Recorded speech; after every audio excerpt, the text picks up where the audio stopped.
The good news is that arguing has never been more trendy than it is today, so if you've been assigned to write an argumentative essay, well, this should be pretty simple. So let's start with the purpose. The purpose of an argumentative essay is for you to convince a reader that your position on a topic is the correct position. You're going to do this by providing supporting details for your argument while providing supporting details that dismantle the opposing argument. This is sometimes known as the counterclaim, counterargument, but it's important to note that you're going to include it because if you don't include a counter to your argument, then this is simply a persuasive essay. You need two sides to form a proper argument. Now, there is a little bit of strategy involved in including the counter correctly, because when you do so, this is going to make you seem like you're informed about the topic, making your argument sound more objective and factual versus being emotional and biased. And so I'm going to get into some strategies on how to do that in just a little bit. Let's talk about picking an argumentative topic first. So yeah, while we're in no short supply of argumentative topics to pick from, there are two qualifying factors you should pay attention to. That is, you want your topic to be debatable and specific. So what I mean by debatable is that you want to pick something where there are two opposing sides. You don't want to choose something that most people have the same opinion of. For example, maybe you feel really strongly that teachers should get paid more. That's great. You have all these reasons and cases and points to make your side of the argument. Think about the other side, the counter argument. Teachers shouldn't be paid more. They should be paid less. Why? It's not going to make for a good paper. Next, you want to make sure your topic is specific enough to argue. You don't want to choose something so broad that there's all this gray area. For example, maybe you want to argue that technology has a negative impact on society. Well, what part of society? Are you talking about social media, the workforce, or healthcare? For example, you might actually believe that technology has some positive impacts on a few of those branches. However, you really feel strongly that technology has a negative impact on social media and mental health. That's why it's important to clarify exactly the topic you're arguing. Matter of fact, let's go ahead and come up with some debatable topics together. So the first thing you want to do is start broad. Just list out some categories. For example, in our previous instances, we were discussing education and technology. I'm going to throw a few more general categories up on the screen. My video editor is actually. And then once we have these, what you want to do now is go through and ask yourself specific questions related to each general category. These are the kind of questions that you may not bring up during, say, a holiday family dinner. Again, my editor should be throwing these up on the screen right now, which you're free to pause the video and read through all of them if you'd like. The reality is YouTube wouldn't be happy if I said most of these topics out loud. Something I would like you to note is that these questions are all yes or no questions. That's because you want those two opposing sides. It's best to stray away from asking open-ended questions for an argumentative essay because open-ended questions are going to open up too many avenues. So for example, let's say you feel really strongly about this topic, you come up with this. What are the potential economic and social impacts students who have paid inflated college tuition rates may experience long term? Yeah, you probably have a lot to say about that. That would make for a great research paper, but not for an argumentative essay. Instead, it would be way more effective to narrow that down by simply asking, should college tuition be free for all students? This gives you the same opportunity to argue probably the same stance you would have been having on that previous open-ended question, but now it's geared for an argumentative essay. Matter of fact, let's actually use this as the example for the rest of the video. So, should tuition be free for all students?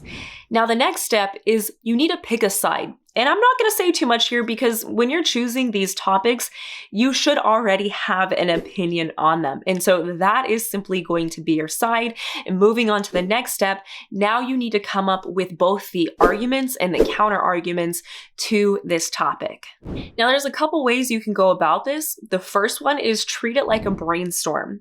List out as many reasons that you can come up with of why you support this argument, and then list out the same for why someone would oppose it. Easiest thing you can do is just imagine you're having this argument with someone in real time.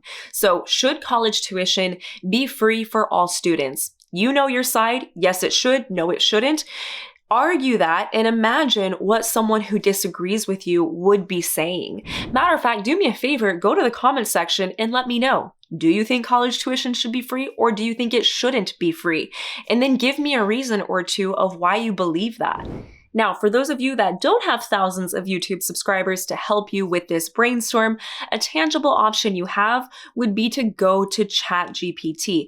Pull up the free version and ask ChatGPT to come up with these two lists. One containing all the supporting arguments and the other of opposing arguments. Because I get it. You may feel strongly about something, but articulating why you feel that way can be difficult. It can even be more difficult to then articulate what someone else would believe if they disagreed with you. So using ChatGPT at this stage in the writing process is acceptable. Matter of fact, it's what I did here. Here's my two lists. Let's go ahead and look through these and plan our paper. We're actually going to pick our favorite arguments from each list, and we're going to use those to build out the main objectives in our paper. There's a couple things you should keep in mind. Number one, you want to have at minimum at least one more supporting argument than opposing. Because if you have the same amount of points supporting and opposing, the reader might not be sure which side you're standing for.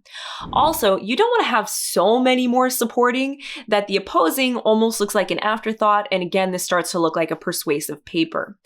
I like to go by a 3-2 rule. That might look like a 5-3, a 7-5, depending on the length of your paper. For our paper, we're going to go with a 3 supporting and 2 opposing ratio of points. And so picking these points, I guess I should state which side I'm going to be arguing here. And let's choose to support it. Let's say that, yes, we believe that education should be free for all college students. Great. The 3 points that I decide are the most important, the ones I feel the strongest about, perhaps could be increased accessibility to education. It's going to reduce student debt, which will in turn boost economic growth. Great. For my opposing arguments, the 2 that I choose there is that, well, this is going to be a high cost for taxpayers. It's also going to create a lack of student commitment, or potentially anyways.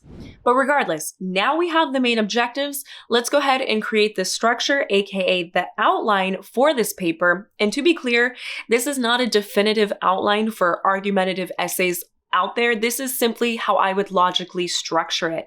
And so just like any other academic paper, it's going to start with an introduction and end with a conclusion. Sandwiched between those 2 items, I recommend by including your supporting details first, followed by the countering details, then a rebuttal to the counter, in which you would conclude your paper and finish it. So here's why this works. Let's break each of these sections down, starting with the introduction. Your introduction is going to be very similar to any other essay in that you want to start with an opening statement. This is where you introduce your topic, in this case, the topic that's up for debate. Then you want to provide any relevant background information or context that's needed to understand your topic. Then you want to introduce the key points. In this case, this is going to be the objectives that are supporting and opposing this argument. And then the last part of your conclusion is where you're going to include your thesis statement, which in this case is simply the position on your argument. And so because your thesis statement includes your position, this is why I recommend going into your supporting arguments first, as opposed to the opposing arguments. So coming off your introduction, you go into your first supporting argument. Here, it's going to be to increase accessibility to education. How I would structure this section, albeit a paragraph or multiple paragraphs, is you want to start by introducing your supporting argument.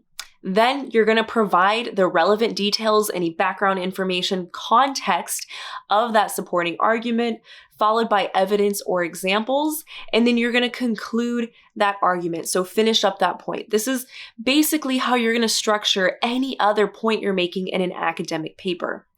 After you've finished with that supporting argument, you're going to move on to the next supporting argument, which here is going to be reducing student debt. Moving on, you're going to follow this same pattern one more time because we have 3 supporting details here. So next, I'm going to talk about boosting the economic growth. And then now I'm in a position to move on to the counter arguments. So using the correct transitional language, we're going to switch over to the counter arguments where we're going to follow the same pattern in that we're going to introduce the counter argument, we're going to explain it with any relevant context or information, provide some evidence and examples, and then conclude that point. We're going to repeat that process twice since we have 2 counter arguments here. And then afterwards, now we can move on to the rebuttal. Now for this section, you're going to write 2 rebuttals because you have 2 counter arguments, and I do recommend tackling them individually so that way your reasonings come across and things don't get muddied up. And so how I would structure your rebuttals is you want to start by considering the argument.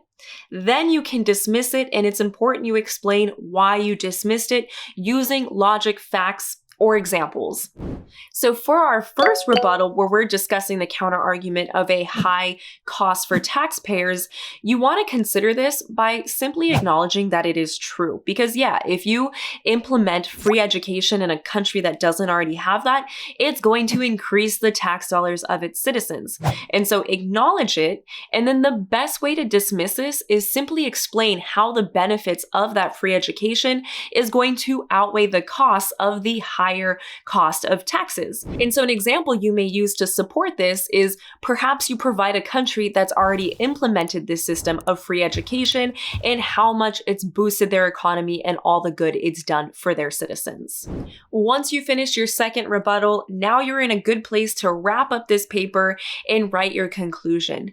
And so my strategy for writing a conclusion is to simply mirror your introduction. So the opening statement of a conclusion, I like to restate my thesis statement. In other words, bring the reader back to the overall purpose of your paper. In this case, it would be the position of your argument. After, you can then include a few sentences that summarize the main points of your paper. So in this case, the supporting details and then the counter details. And then finally, end with a concluding statement. This is where you're going to give your final impression of the argument. And a good strategy for this might be to include some soft call to action. Because you just wrote a paper about how important free education is, write a call to action regarding that. So with all of this information, if you would like to watch me write this entire argumentative essay, meaning I am going to fill it out word for word, you're welcome to check out this video next.